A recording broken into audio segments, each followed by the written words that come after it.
convidada especial. O objetivo do nosso programa é trazer os parlamentares para conhecer o público e o público conhecê-los. Então, hoje nós temos aqui como convidada a vereadora Mary Martins. Tem aqui do meu lado Cláudio Souto, meu companheiro amigo aí de nosso trabalho. Seja bem-vinda, Cláudia, seja bem-vinda, então, a vereadora Mary Martins. Boa tarde, pessoal. Obrigado, Naná. Estamos juntos aí hoje com a vereadora Mary Martins. Seja bem-vinda, vereadora. Boa tarde a todos, Naná, Cláudio e todos os ouvintes. Para mim é um prazer, uma honra de estar aqui com vocês e vamos falar, vamos conversar e saber um pouquinho da Mary Martins. A recíproca é verdadeira, vereadora. Pode ficar certa disso. Eu sempre tive curiosidade em conhecê-la, porque eu sempre vou ali na Câmara, sempre estou conversando com todo mundo e com você ainda não tinha conversado. Eu posso te chamar de você? Eu acho que a gente tem a mesma idade. À vontade. Então, eu sempre tive curiosidade, né? Eu fiquei sabendo que você é uma mulher muito atuante nas causas sociais. Isso eu acho muito interessante, né? Inclusive agora, nessa gestão do novo prefeito aí, eles estão tentando dar uma melhorada na situação das pessoas em sua situação de rua em Curitiba. E eu vejo que você é bem engajada nesse trabalho, né? Eu vejo que você já faz algum trabalho social nesse sentido, né? Você poderia contar para a gente qual é o trabalho social que você está fazendo com essas pessoas em situação de rua? Então, não é um trabalho meu, mas sim da igreja que eu faço parte, que tem esse projeto que se chama Os Anjos da Madrugada. Eles dão um apoio espiritual às pessoas que estão em situação de rua. Aqui em Curitiba, eles fazem ali na Generoso Marques, todas as terças-feiras, à noite. Eles fazem um atendimento espiritual, levam pessoas também para fazer um atendimento jurídico, cortam o cabelo, dão agasalhos, dão um alimento. E isso tem feito há anos. E eu faço parte também desse grupo, né, que a gente dá esse apoio às pessoas. Agora, a questão da gestão atual do Eduardo Pimentel, nosso prefeito, em querer mudar essa situação, porque se agravou cada vez mais, né? Nós temos visto que a população tem crescido muito, muito nesses últimos tempos. E não é um problema que a gente vai resolver assim no estalar de dedos. Sim. Porque não é somente a questão da pessoa estar em situação de rua, porque ela se ausentou, saiu de casa, teve algum conflito familiar, houve alguma perda familiar, que às vezes também acontece isso, e a pessoa vai, porque está com aquela pressão psicológica.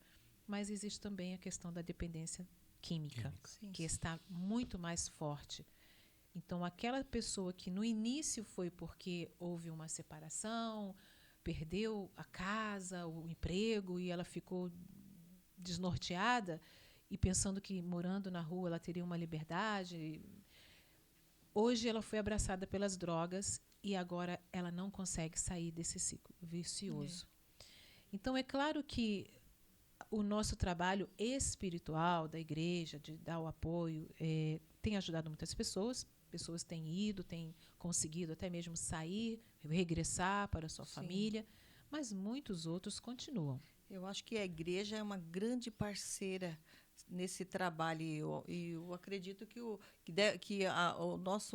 nosso prefeito deve aproveitar. Sim, ele reconhece. Ele reconhece. Você sabe que o que a gente tem visto e permanente, na maioria das vezes, um pouquinho de experiência de vida que a gente tem, e por ter vivido em estados assim bem próximo das fronteiras, morei no Mato Grosso do Sul, eu noto que a saída, o que tira realmente a pessoa desse ambiente.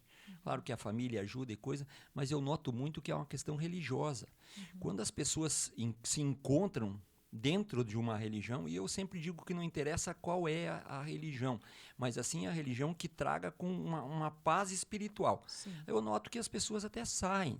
Né? Eu acho que por isso é tão importante esse trabalho de vocês. É necessário, porque não é somente irmos às ruas com vagas de emprego, ou tirar algumas pessoas e colocar em casas de recuperação para se livrar do vício, ou mandar para os seus lugares de origem, porque eles acabam regressando. E o que esse impacto espiritual permanece, porque a pessoa se encontra com Deus, vê um novo caminho, aí ela toma aquela decisão. Não, eu vi que eu tenho algo melhor para mim. Eu não preciso ficar nas ruas, porque as pessoas estão, muitas, porque querem. Sem e acabam dúvida. se acostumando com aquela... Não precisa pagar contas. É cômodo, né? Isso. Recebem doações, né, que muitas pessoas reclamam. Eles ficam porque recebem doação. Mas a gente não pode deixar a pessoa passando fome. Ela não trabalha, ela não tem condição de comprar. Ok. Mas quando ela tem esse passo espiritual, ela toma uma decisão. Não, eu vou mudar. Aí procura um trabalho, começa a trabalhar, deixa as drogas, e aí ela se apega a Deus, tem disciplina, porque toda pessoa que começa um exercício de fé tem a disciplina. Nós seguimos a Bíblia, a palavra de Deus, e ali tem todas as regras. Então a pessoa tem uma vida diferente. Não é uma vida que ela faz o que quer, né? Então é diferente. Aí sim, tem resultado. Nós temos pessoas dentro da nossa igreja que já foram. Pessoas que habitaram as ruas, viveram foram esse recuperadas. drama, né? Eu vou até além. Eu conheço uma deputada federal que Olha. ela já viveu em situação de rua antes de encontrar o trabalho da igreja. Aí ela era filha de uma mãe alcoólatra, que muitos problemas dentro de casa. Ela também foi para a rua, muitos problemas. Quando ela se encontrou com Deus, aí sim, aí ela se libertou do vício, começou a trabalhar, começou a estudar, se formou. É uma advogada, agora é uma doutora, isso e aquilo outro, depois candidata a vereadora, deputada e agora é federal. Conhece bem a realidade das ruas. Sim, sim. Vereador, eu vou fazer uma pergunta. O princípio básico que é o nosso, que somos aí de religião judaica cristã, é a família. Talvez também o princípio também desse pessoal que está na rua, não seria a gente trabalhar também mais a família, descobrir o que a família influencia, onde ela está, como está vivendo, né? Porque às vezes, eu até concordo, a decepção sai e as drogas elas facilitam no que diz respeito à fuga. Sim. Né? Porque você foge da sua realidade, foge do seu... É uma anestesia. Uma anestesia, né? Por pouco tempo, mas ela está aí. E os traficantes aí que lucram com isso fazem o possível para demonstrar. O princípio ainda não seria... Porque eu vejo o Estado tudo bem, mas não teria que ser mais firme no que diz respeito à família? Cláudio, eu concordo com você, porque a família é a base de tudo. Sim, Por que nós estamos vendo que a nossa sociedade está tão perdida, se a gente pode falar assim? Porque a família não está sendo valorizada. Hoje eu estava... Onde que eu estava? Fui num bairro. E nós estávamos conversando com umas pessoas e a questão de... Não, foi ontem. Eu estava numa escola que era dirigido por um padre e no dia anterior fui numa freira.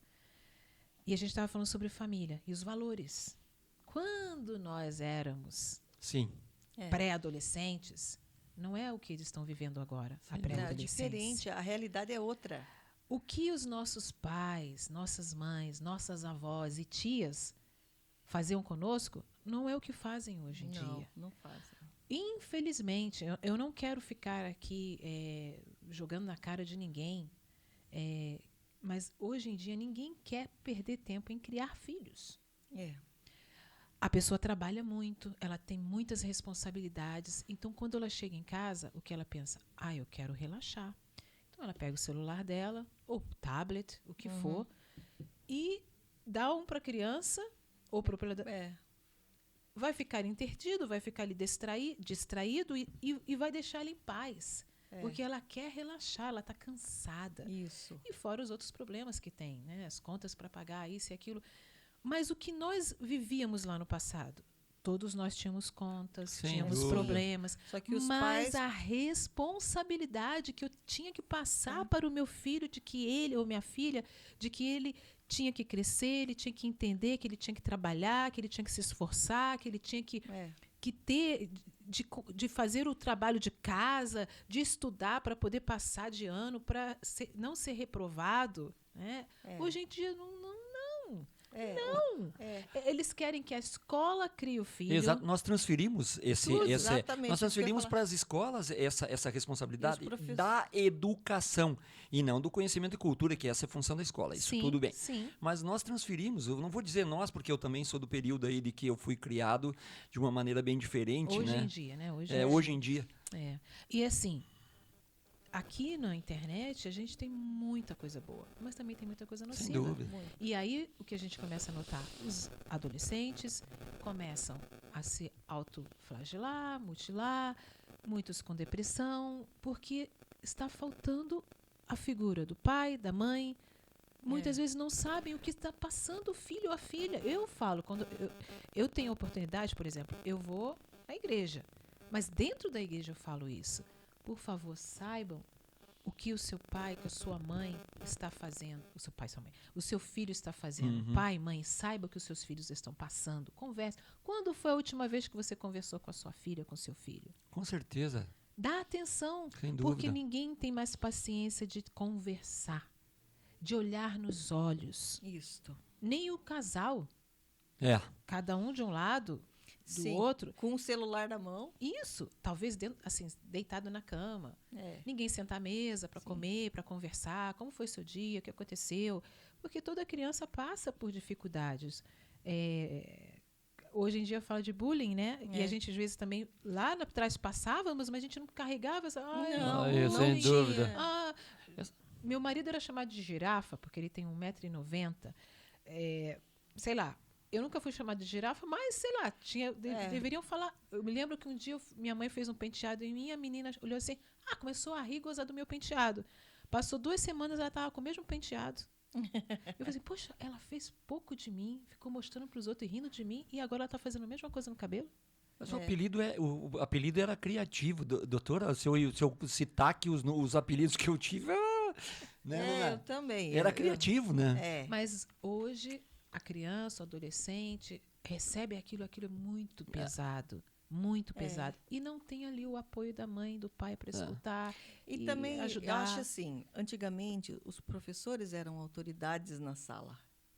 Respeitadíssimos. Quando se tivesse uma reclamação nossa para os nossos pais, ia ficar feio para a gente. E os pais iam para a escola e a gente ia ficar de castigo e até levava umas palmadas, né? Hoje parece que a história é outra, que o professor não pode reclamar, que o professor nunca vai ter razão, né? E outra coisa que eu acho que contribui muito para essa situação é o nível de conhecimento, do estudo. Eu acho que antigamente as notas eu passava com 7, a média era 7. Hoje não se reprova mais. Essa educação Paulo Freireana, você concorda com ela? Você acha que essa metodologia de não reprovar, eu acho que isso enfraquece o caráter ou não? Eu acho que baixa o nível, como você falou, do conhecimento. Porque a pessoa não se esforça. Eu tenho que estudar mais, eu tenho que ter conhecimento para poder passar. Para poder tirar notas boas. Ela não precisa se esforçar. Quando você não tem uma meta, um objetivo, você se acomoda. É fácil. Então, é mais fácil. Se não existe a reprovação, por que eu preciso ficar noite? Porque eu ficava até tarde da noite decorando a matéria, porque eu ia ter prova no outro dia. Então, vamos falar um pouquinho agora um pouco mais sobre você. Você foi eleita com 7.938 votos, né? Sim. Muito voto. É bastante voto. Então, eu queria perguntar para você, qual é a sua igreja? Eu tenho a minha religião, eu sou mormon. Já ouviu falar dos mormons? Igreja de Jesus Cristo dos Últimos Dias. Sim. Cláudio é católico, né? Apostólico romano. E você é? Eu sou evangélica, eu sou da Igreja Universal do Reino de Deus. Isso. Você acha que os irmãos da igreja foram a maioria seus eleitores? Você acha que isso ajudou você a ser eleita? Pelo com seu certeza, trabalho, né? Com você certeza. Tem um trabalho lindo lá. Com certeza, é a base da minha eleição foram as pessoas que mais me conheciam, porque eu estou na igreja, a igreja tem 47 anos, eu estou há 45 anos na Igreja Universal. Olha. Eu nasci no Rio de Janeiro, onde a Igreja Universal começou. Só que eu saí de lá em 1991 e vivi 25 anos fora do Brasil. Sim. Regressei e cheguei aqui no Paraná em 2017. E aí, em 2017, meu marido foi candidato a deputado federal, né, foi eleito em 2018. Haroldo Martins. Haroldo Martins, deputado federal. Aí depois, na última eleição, ele ficou suplente. E aí, dessa vez, a gente se candidatou, né, foi candidata a vereador. O que te inspirou a colocar o seu nome à disposição? Os dois pelo Republicanos, não? Republicanos, sim. A política, para mim, é uma missão, assim como a minha vida no altar. É uma missão. É ajudar as pessoas. E na política, a gente pode muito mais do que somente na igreja. Né? Você, quando tem um cargo tem eletivo, poder público ali. claro, mais portas são abertas. Então, o meu papel como vereadora, eu estou representando, sim, as mulheres, eu estou representando a mulher comum. Sim. Porque eu sou uma mulher comum. Sim. Que pode, sim, estar na política e pode se trazer para dentro da política a visão de uma mãe, de uma avó, de uma esposa, de uma mulher conservadora. Isso que eu ia falar. Quando eu vejo muito discurso de tem mulher na política, porque mulher vota mulher. Então, certas coisas eu não concordo. Eu concordo que, você tem que ter competência, né? Você é uma mulher, é importante. Acho que a mulher tem uma visão mais ampla das coisas, das necessidades da família, porque, afinal, a gente é mãe, eu sou vó, né? Conheço a realidade, né? A gente tem aquela realidade da casa da gente. A gente sabe como é que funcionam as coisas, quanto que custa cada coisa. Então, por isso que eu acho que é importante que a mulher esteja lá no poder público, porque a gente sabe onde dói. Sim. Né? Tanto como mãe, tanto como esposa, quanto como dona de casa. Às vezes, tem mães que precisam trabalhar para sustentar os filhos. A gente conhece essa realidade. Então, eu acho muito importante ter mulheres dentro da Câmara Municipal e qualquer setor público para que possa entender a população. Porque sim, e assim, nós mostramos para as pessoas, para a população, que a política também é lugar de mulher. Sim. Eu não preciso ser masculinizada para ocupar esse cargo. Eu, como mulher feminina, sim, ocupo. Como mãe, ocupo. Como assistente social, que também sou, ocupo. E eu quero representar, por exemplo, uma das minhas bandeiras são as mães atípicas. Ótimo. Completamente invisíveis na sociedade. Eu me preocupo com elas. Quem mulheres que só... Ninguém. Ninguém. Essa é a minha preocupação. Ninguém. Eu quero fazer uma pergunta para ti. Hoje você teve 7.938 votos. Quando a Naná te perguntou se foi os seus irmãos de fé e da religião, na igreja a qual você participa, que todos somos cristãos, você disse que quem votou em você foi quem te conhece. Ok? Será que não está na hora do eleitor conhecer quem ele vai votar? Sim, porque o que ocorre? O que você me tem para me dizer sobre isso? O que ocorre? Hoje nós votamos no impulso. Isso é fato. Né? Isso que tem tiriricas na eleição. Exatamente. Que depois tem decepção. Né? Exatamente. Então, será que não só por ser mulher, mas pela capacidade, porque eu concordo com você que há necessidade imensa. Eu sou pai de 3 filhas. E sempre deixei claro para elas que elas teriam necessidade e deveriam de ser autossuficientes. Isso não quer dizer que elas teriam que excluir o resto das coisas, não conviver como família, não ter filhos, nem nada. Porque o dom da vida pertence à mulher. Mas eu te pergunto, será que não está na hora da gente pregar e participar e deixar claro que o importante dentro da política é a competência? Não seria bom que a gente analisasse também o currículo como é o teu?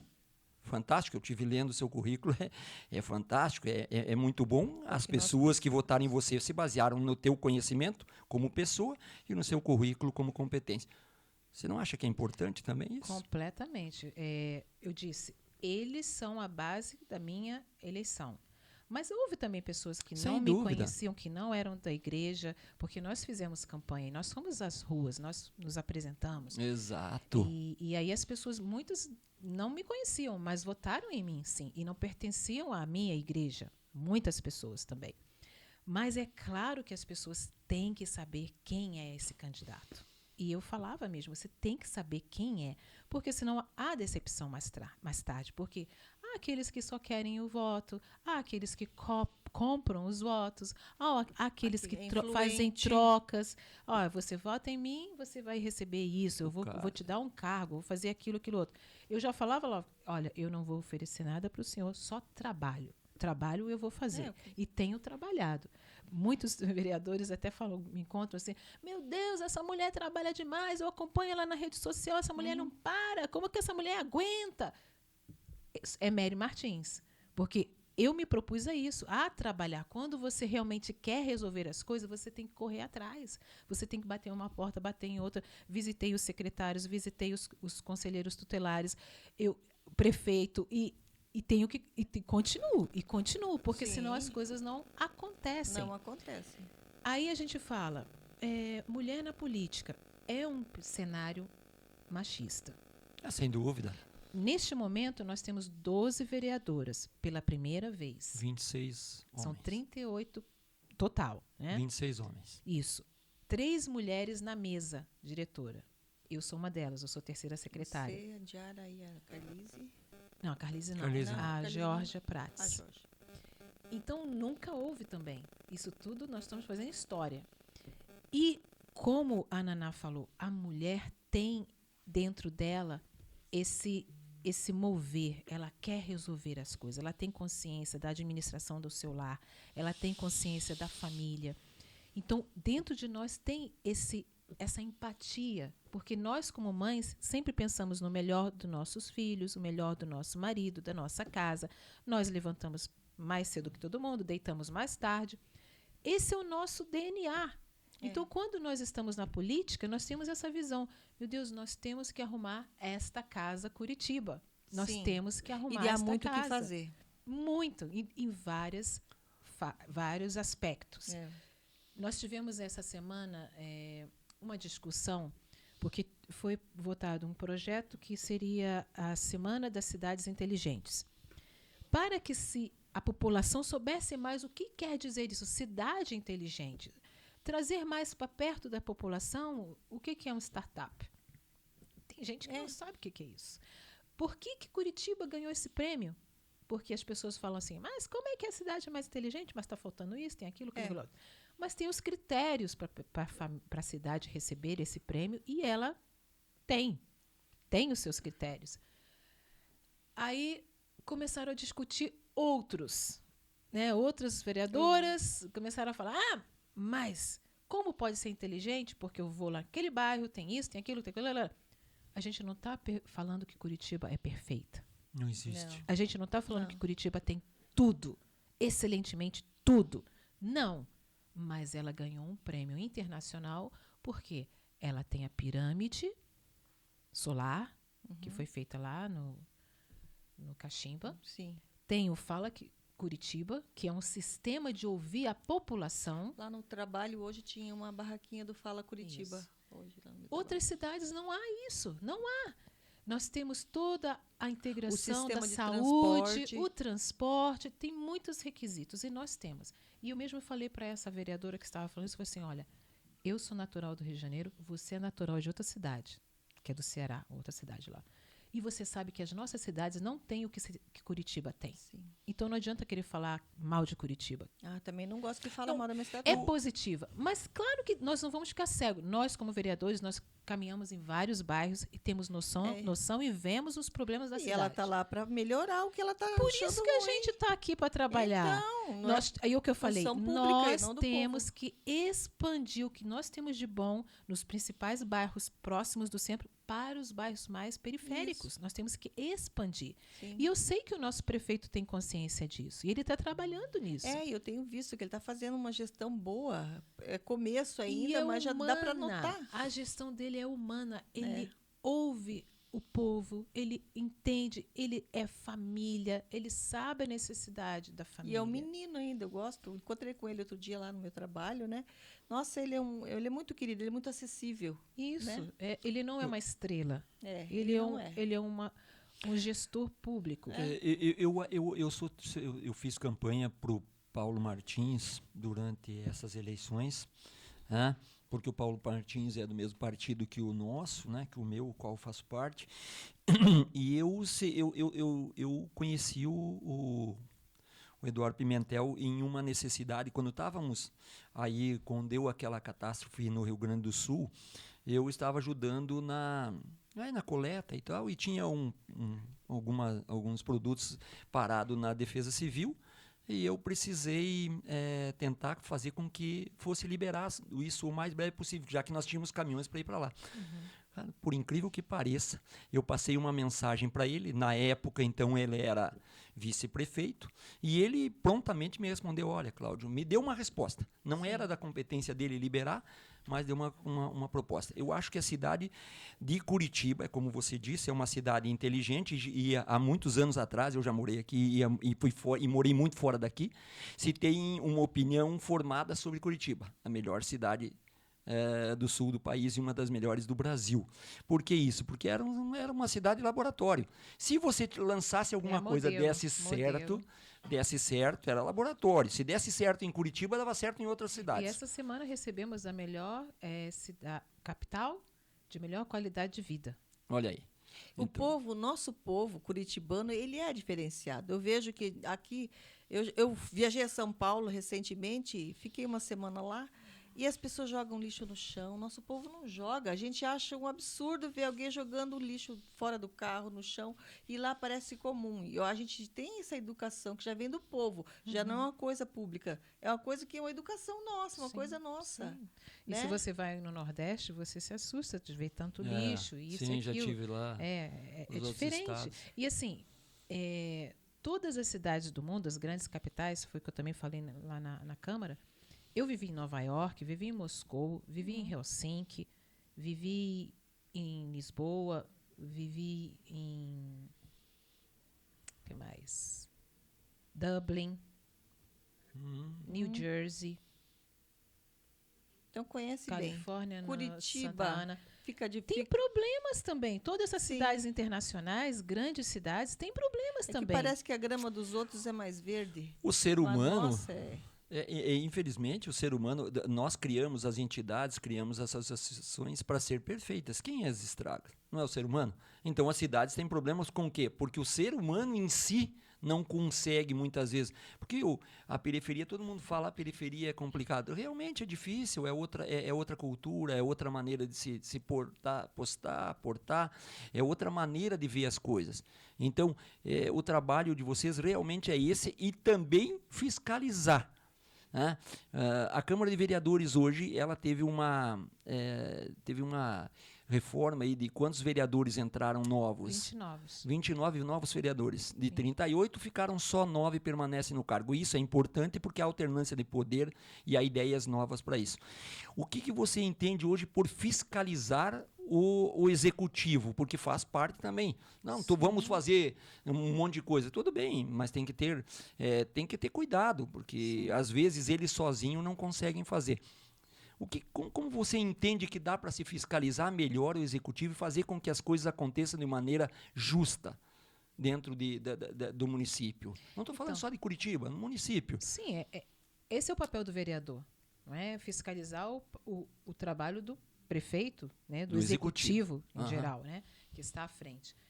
E mesmo eu sendo situação, eu tenho liberdade de dizer e chegar aos secretários e olha, ainda não chegamos nessa meta. Você prometeu. Nós estamos precisando mais disso. Isso.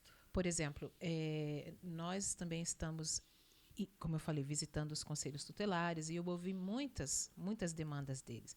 E eu cheguei para o secretário e falei, olha, nós precisamos disso. Exato. Provoquei uma reunião com o presidente da Câmara, né, para ouvir as demandas deles. Os presidentes dos conselhos foram lá e trouxeram suas necessidades. Então, nós temos, sim, que vigiar, fiscalizar e mostrar. Não se anular. Não, eles vão fazer, nós não podemos falar nada, porque senão o que vão dizer? Exato. Não. E que bom que eu tenho liberdade. Nós temos essa liberdade. Eles não nos deixam de lado e nos ouvem. Não, realmente. Vamos dar um exemplo.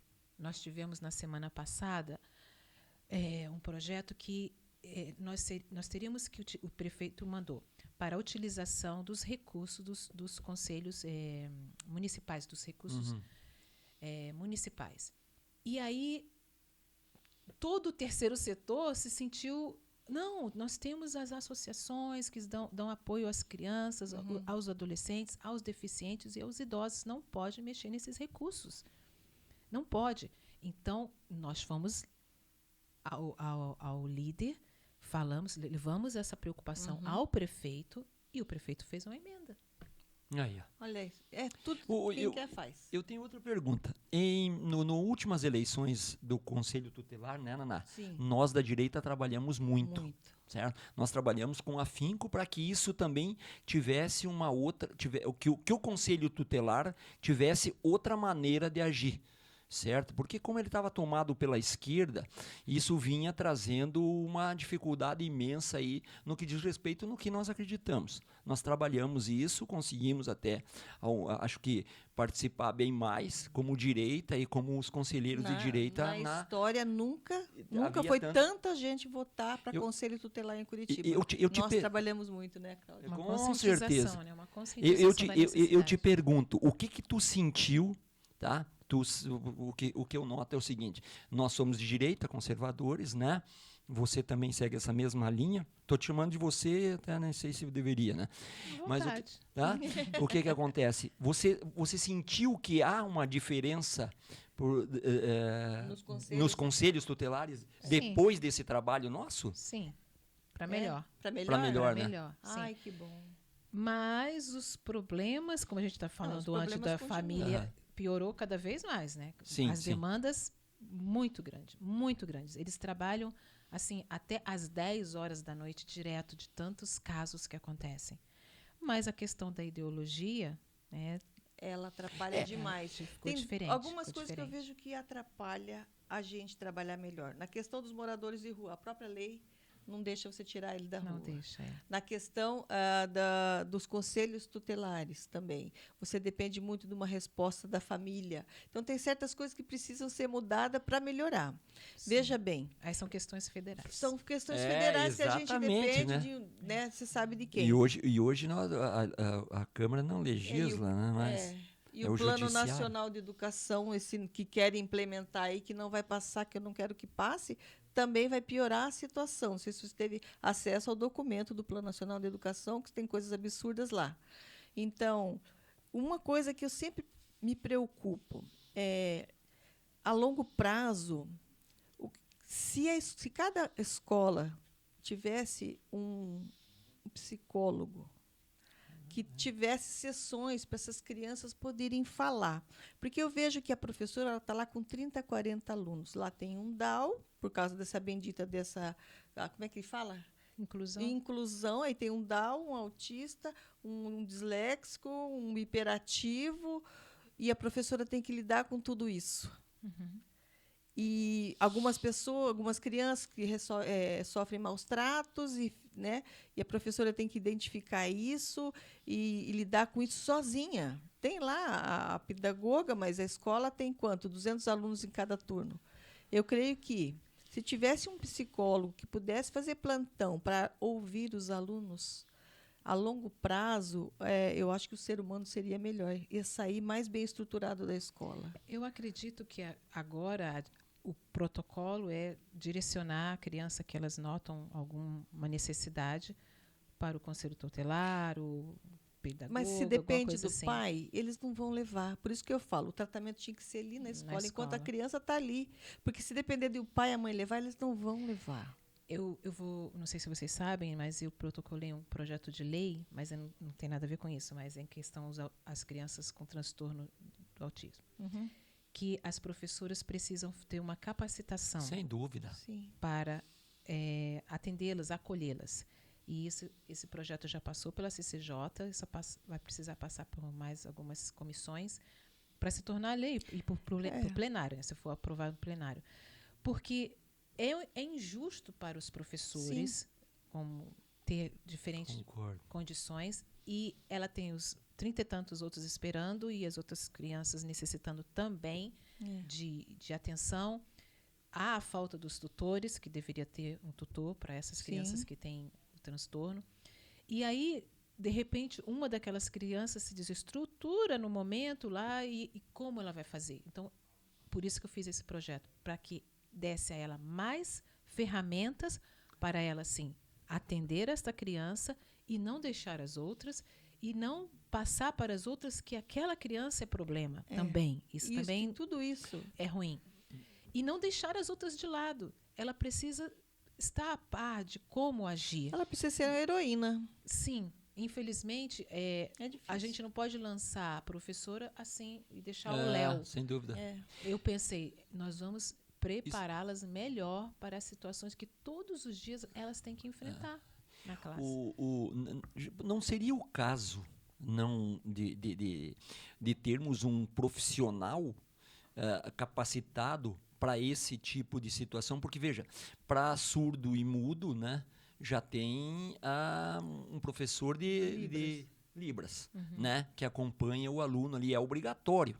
Isso está por lei, né? Mas será que não está na hora também? Porque, veja bem, será que nós também não estamos carregando demais os professores dentro da condição de que ele... Veja, ele tem 40 alunos, certo? Numa sala de aula onde tem 40 famílias representadas pelos alunos. Onde muitas vezes as famílias têm problemas seríssimos. Então, ele enfrenta 40 ou 39 casos que se dizem de crianças normais, mas muitas vezes têm problemas psicológicos trazidos Abusos, de casa, né? abusos e coisa. E daí tem mais essa criança, né? Será que não seria o ideal termos dentro da sala de aula? Mas vamos ter profissional para tudo. A educação é o princípio básico de tudo. O conhecimento, a cultura, a educação é o princípio básico. Então, é melhor se investir nisso, né? Porque eu sempre coloco assim, vereador, a medicina ela não deveria de ser curativa, ela deveria de ser preventiva. E a educação ela deveria ter a mesma função da medicina. Ela deveria ser preventiva, porque é através das escolas e da família que eu vou montar, que eu vou criar meu cidadão. Mas, de repente, a coitada da professora também, como nós falamos antes, tem tanta gente dentro da sala de aula com situações tão diferentes de outros, entendeu? Um do outro, diferente do outro. Será que, para esse caso, não é só capacitar o professor, mas também ter um profissional capacitado com exclusividade? Teu problema, olha, calma. Mas por lei já tem isso, né? Que tem que ter o tutor. Tem o tutor, mas onde é que está o tutor, vereador? Nós não temos para todos mesmo. Então, mas exatamente. Então, mas aí, por exemplo, que investir nisso. Como a Naná falou, é a questão da inclusão. A gente acredito que vocês não tenham filhos com autismo. Mas se você é pai de uma criança com autismo, você não quer segregar o seu filho e deixar ele à parte. Sem dúvida. Então, se tivesse escola só para eles, não, ou classe não. só para eles, porque assim, cada criança ou adolescente, eles têm o seu espectro, eles são diferentes. Sem dúvida. Não dá para ficar, não tem assim um patamar. Não tem um padrão. Não tem um padrão. Então, coloca-se junto e também tem diferentes níveis. Sim. Tem uns que a pessoa nem não sabia que era. Seletividade alimentar. Isso. E outras... depois que tem o laudo, tem muitos adultos que agora estão se reconhecendo.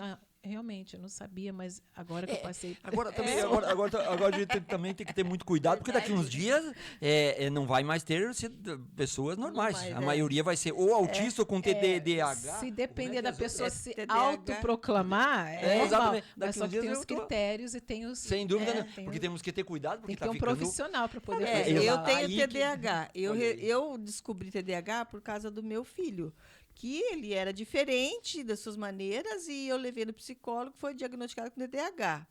E quando ela estava fazendo o diagnóstico, eu pensei, nossa, acho que eu tenho TDAH. Daí eu fui no psiquiatra, fui no psiquiatra.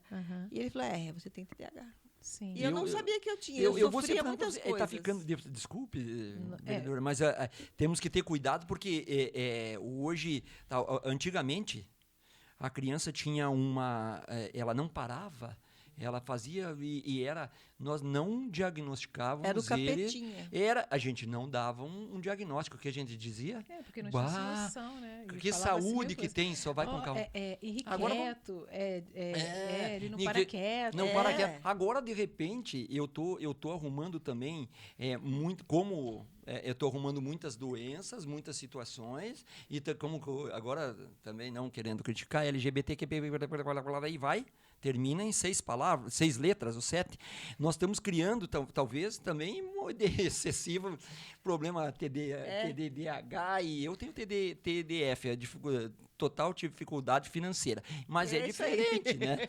Então, o que ocorre? Eu sempre tenho uma opinião que eu acho que está na hora da gente realmente ter mais cuidado com os próprios professores, porque eu tenho uma tia que é professora, tenho uma prima, elas estão estafadas, Sim. elas estão com problemas de saúde, porque na realidade a carga é demais. E aí, de repente, agora, eu concordo plenamente com a senhora, que nós temos que ter inclusão, mas com consciência, porque senão eu coloco em risco todo um ambiente, porque a professora, coitada, 40 alunos numa sala de aula. O que pode ser feito em nível municipal? Exatamente para isso. Para isso, vereadora. Não teria que ter uma lei obrigando, porque, na realidade, o princípio básico do Estado é educação, segurança e saúde. Esse é o princípio básico do Estado. O que o Estado se mete em outras funções é quase que inconstitucional. Né? E muitas vezes nós já temos leis estaduais que sobrepõem A às lei municipais. Uhum. Entendeu? Muitas vezes a gente quer propor uma Federal, lei. Já e tem dessa estadual, não pode fazer. Então nem é aceito.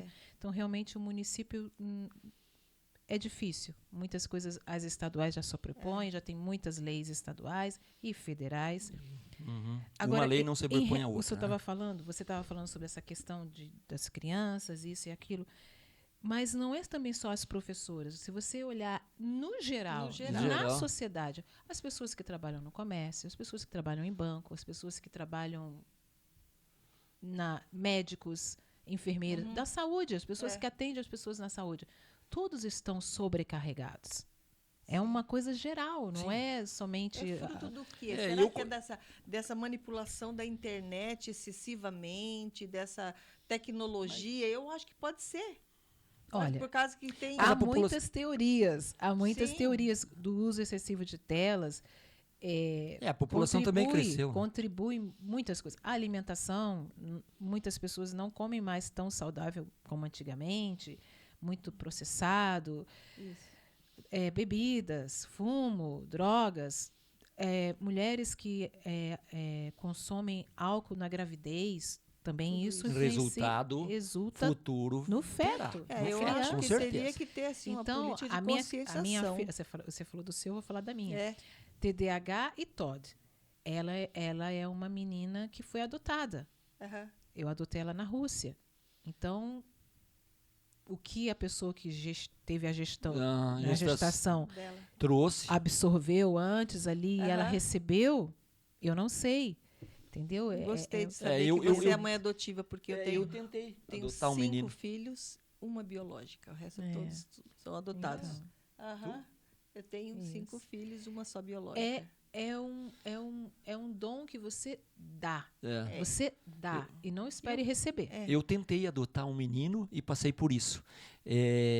A gente tentou trazê-lo para dentro de casa e a gente tinha mais ou menos um histórico da onde ele vinha, e um dia eu peguei ele com uma faca no pescoço da minha filha do meio, porque ele estava acostumado a viver esse momento com um pai, um padrasto que bebia, a mãe que era doida, problemas psicológicos, e aí ele trouxe, a gente não conseguiu ficar com ele porque nós não estávamos preparados para uma criança nessa condição. Quantos anos ele tinha? 5 anos. 5 anos. Então, eu adotei a minha filha, tinha 4 anos. Então, já vem com a bagagem bem carregada. Eu adotei um com 9, outro, um com 7 e 2 com 9. Só um bebezinho. E como é trazer alguém... E é difícil, porque o meu filho, porque eu adotei esse que era com TDAH, ele se envolveu em muitas confusões, ele acabou falecendo. Ele faleceu em 2013. Ele faleceu. Foi uma morte trágica, porque ele tinha TDAH e ele era assim, sempre foi muito custoso, sabe, cuidar dele. Eles não têm, assim, limites. noção Eles de não perigo. têm de tamanho. De perigo, Corria demais com o carro. Ele morreu com 19 anos, sabe? Então, existe isso. Às vezes tem mãe que passa por isso dentro de casa e não sabe. Falando um pouquinho sobre essa questão de educação, filho, e a cultura. É uma coisa que me preocupa também, né? A cultura, essa cultura, hoje a artes está sendo ensinado de uma maneira muito estranha, que não é do meu jeito, quando que a gente desenhava, a gente fazia várias coisas. Hoje, eles estão levando peça de teatro lá, mostrando coisas horríveis para as crianças, né? Romantizando aí a apologia, a pedofilia e essas outras coisas aí, né? Então, e eu sei que outro dia teve aí uma apresentação de um homem seminu aí na 15, né? Até inclusive Sim. deu. E a cultura lá patrocinando aí, a prefeitura, o ex-prefeito patrocinando esse tipo de situação aí, né? Agora tem um projeto proibindo isso. Isso, tem um projeto. O município não vai mais financiar. patrocina, né? Está passando pelas comissões esse projeto. Então, tem como a gente fiscalizar o que está sendo apresentado em relação à cultura dentro das escolas, tanto municipais quanto estaduais, porque a juventude hoje, elas estão diferentes. Até meu amigo estava contando que a filha dela veio falar com ela falando sobre que o pai dela é machista, porque ela aprendeu isso na escola. Né? Até onde nós podemos fiscalizar essa questão da doutrinação dentro da escola? O que o poder público pode fazer para entender isso? Porque às vezes eu vejo que tem cartazes na escola sobre o movimento LGBT. Isso não tem nada a ver com educação. O que vai falar sobre ideologia de gênero na escola? Não tem nada a ver com educação. Eu acho que isso também atrapalha um pouco. São aí como é que se chama? Os sindicatos, né?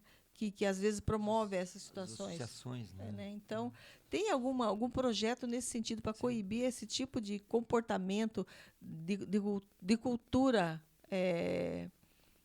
desse tipo de cultura nessa Sim, na eu escola? estava até vendo aqui, porque nós temos aqui a pauta, e eu faço parte da comissão de educação, né, e passa lá, e tem um projeto aqui que fala sobre a apresentação de artistas de rua nos logradouros públicos, proibindo usar recursos públicos. Esse é um projeto. Nós já conversamos sobre ele aqui mesmo. Tem vários, mas assim, o que vai passar e o que não vai passar. Apesar que nós somos de direita, somos maioria lá no plenário. Então, eu acredito que vai passar. Feliz com isso. O problema é o seguinte, eu te faço uma outra pergunta. São leis municipais. Elas não sobrepõem as leis federais nem estaduais. E isso pode levar à questão... aí vamos entrar na questão constitucional, aí o trem vai... Que nem o mineiro, o trem vai ficar cada vez maior, né? Nana, é difícil você lutar contra essa onda. Essa onda é mundial. É mundial.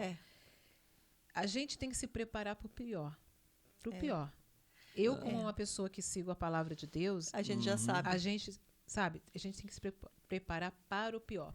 Do que depender da gente, o que eu puder fazer pelo meu núcleo familiar e as pessoas que eu tenho relacionamento, os grupos que eu posso, a minha voz sempre será para o lado do bem, daquilo que é familiar, correto, como a gente falou, a cultura, enaltecer o nosso folclore, enaltecer a nossa cultura brasileira, a arte, a dança, o esporte. Sim. Eu também sou faixa preta de taekwondo e a gente é pró-esporte. As coisas que valem a pena. Mas é claro que tem outras pessoas que não têm outros gostos e valorizam outras coisas. Eu não posso controlar a cabeça dela nem a decisão delas. Então, é impossível a gente chegar e falar, não pode fazer isso porque eu não gosto disso. Doutora, infelizmente. Deixa eu fazer uma pergunta bem rápida. Até agora nós só fomos relaxando e tal. Eu vou fazer uma pergunta. Agora é uma questão política. O que você acha? Hoje você está no Republicanos. Os Republicanos hoje têm duas personalidades que a nível nacional, que é o Tarcísio de Freitas, governador do estado de São Paulo, é um cara. E dentro do Senado, uma mulher guerreira, fantástica, que eu tenho o maior respeito do mundo e acompanho ela no que posso, que é a Damares, né? Que vem como secretária lá e que foi uma secretária fantástica, até processada por fazer o bem, né? Esse que é o problema. O que você me diz aí do Republicanos aí com essa situação que vai aí agora com as confederações? Você porque agora, queira ou não queira, por mais vereadora cristã que você seja, você é política. E a política não vai se afastar dos teus ombros. Eu não decido ainda isso. Sim, mas pode ter uma... O que você acredita nisso? Como é que você Mota para cima. Não, para baixo. Que nem diz o outro, a casa começa pelos alicerces e não pelas paredes. Eu não tenho poder de decisão sobre isso, mas eu espero que o Republicanos permaneça valorizando, porque nós temos um manifesto maravilhoso, maravilhoso, que valoriza a família, o direito dos idosos, da cultura dos jovens, do empreendedorismo e os valores cristãos. Princípio básico. Básico dos nossos manifestos. Você lê, é maravilhoso o manifesto do nosso partido. Eu espero que nós prossigamos defendendo esses valores e não nos associemos com outros que venham fazer uma mistura, uma vitamina, que no final você não sabe o que é o conteúdo. Perde. Você falou em Bíblia, que nós cristãos devemos seguir a Bíblia. Nem morno, ou quente ou frio, nunca morno. É isso aí. Mas, para terminar nosso programa, né, eu quero agradecer muito a sua presença aqui. E eu estava refletindo, enquanto tudo isso, nós estávamos falando tantas coisas assim, que o caminho é Deus. Sim. A gente tem que evangelizar, que eu acho que somente a gente conseguindo colocar Deus no coração das pessoas, as coisas vão mudar. Porque a gente pode fazer muitas coisas, a gente está tentando fazer né, o que está ao nosso alcance. Mas evangelizar ainda é o caminho e sempre vai ser o caminho. Mas aí que está a questão, Naná. A gente não coloca Deus no coração das pessoas. As pessoas que têm que convidar Deus a entrar. Mas a gente precisa. E a gente apresenta. Olha, Deus esse está aqui pronto, é o caminho. Ele está pronto, ele te quer, ele te aceita do jeito que você é. Ele não te rejeita. O nosso Deus, ele é maravilhoso. Ele recupera aquela pessoa que pensa que não tem mais chance para ela. Mas é assim, a pessoa é livre. Ele criou a gente assim. Jesus, então, a pessoa que tem que dizer, Jesus foi fazer a nossa parte. Né? Jesus sempre foi um bom pastor e nunca ficou com as ovelhas que estavam à sua volta, mas sim buscando as que estavam perdidas. Ele veio para aqueles que estavam doentes. Os doentes precisam de médico. Né? Exatamente. Quero agradecer a presença da vereadora. Obrigada por dispor do seu tempo aqui para vir conversar com a gente. Foi muito agradável. E eu fiquei feliz de apresentar aí você aos nossos ouvintes, porque é importante que nós possamos conhecer todos os nossos parlamentares, né? E pode deixar a tua rede social, né? Sim, Mary Martins Oficial. Instagram e o Facebook.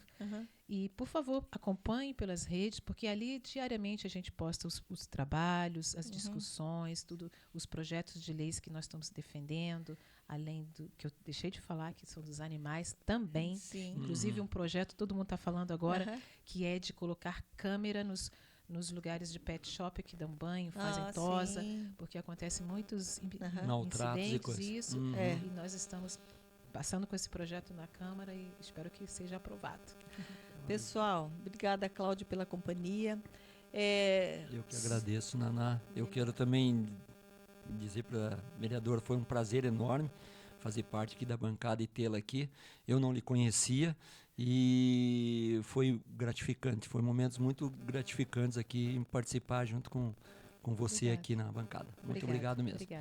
Para vocês que estão nos ouvindo, pode também seguir no canal do YouTube a Tia Pode, com Demudo, e também o Instagram, @Tias e Tios do Zap. Até a próxima, pessoal!